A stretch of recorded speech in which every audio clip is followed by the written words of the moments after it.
5 seconds.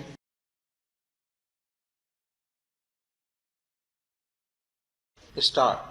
Madam Deputy Chairman, from the speeches which the Honorable Minister for Planning made in this House and in the other House, and from a perusal of the note which has been circulated to us regarding the progress that has been made in the 10th 5-year plan and the various statements of the government and the Planning Commission, I have a feeling that the government of India is trying to assuage the feeling of dissatisfaction in the country through promises of bright future, promises of better effort, and general promise that everything is going to turn out all right and that there need not be any fear or anxiety in the country. Madam, while saying this, I realize that the country has made certain progress in the development of our economy during the last decade. Industrial production has increasing, agricultural production has increased, the productive capacity has been built up, and we have also got employment opportunities being created. Above all, we have gained valuable experience in the development of our economy, especially in planning, and these are all to the credit side of the plan. Unfortunately, Madam, the price that we have paid for this progress is rather heavy.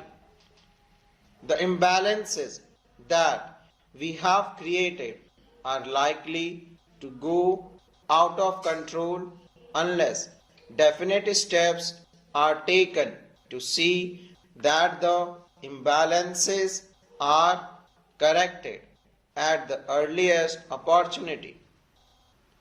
The problem of the distribution of income that is generated as a result of the development effort in the country is a perennial question and comes up again and again in one form or the other before this House, and though I realize that no definite opinion is possible unless we have got some authoritative data and analysis on the subject, there is clear indication of the fact that if not economic wealth, at least economic power is being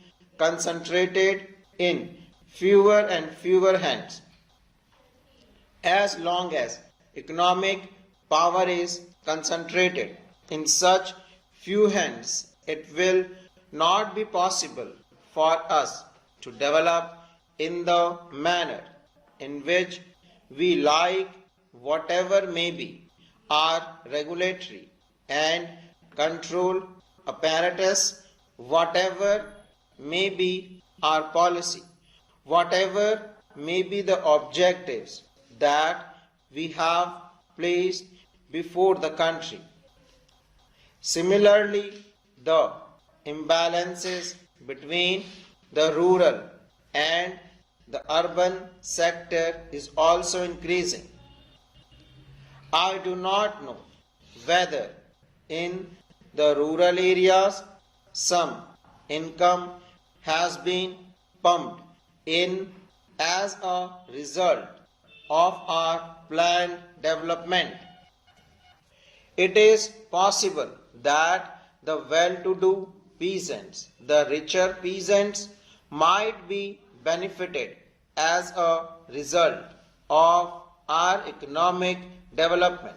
But as far as the rural area as a whole is concerned, the disparity and imbalance is definitely growing, and that is also a matter of concern.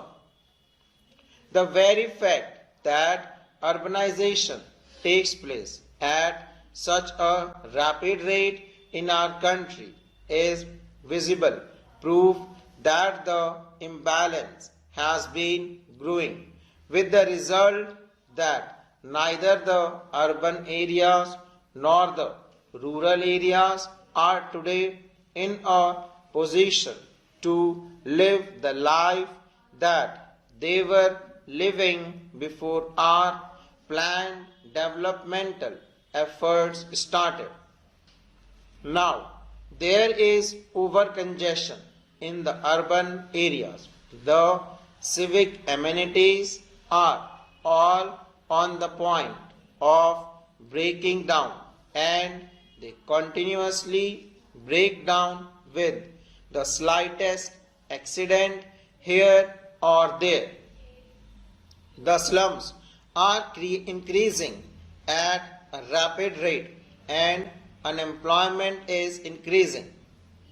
Whatever may be the figures regarding crimes, etc., that may be published by the government, there is a definite impression in the country that the crime situation is also deteriorating. That is because of the congestion in the urban areas, because of the difficulties due to lack of resources.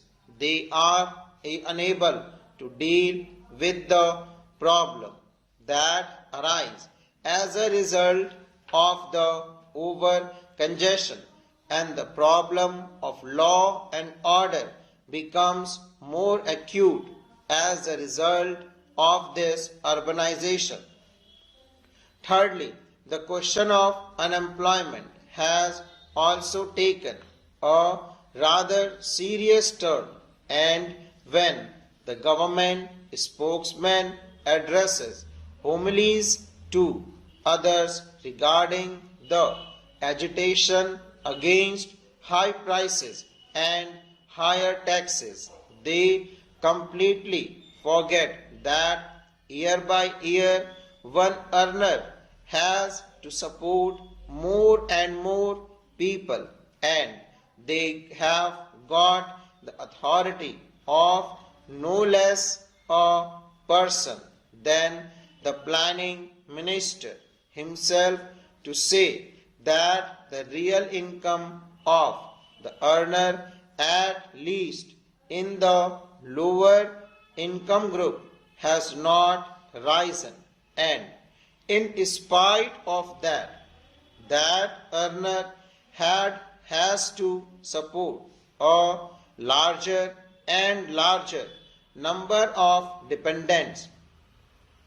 There is so much dissatisfaction in the country that people are clamoring against rising prices and rising taxes.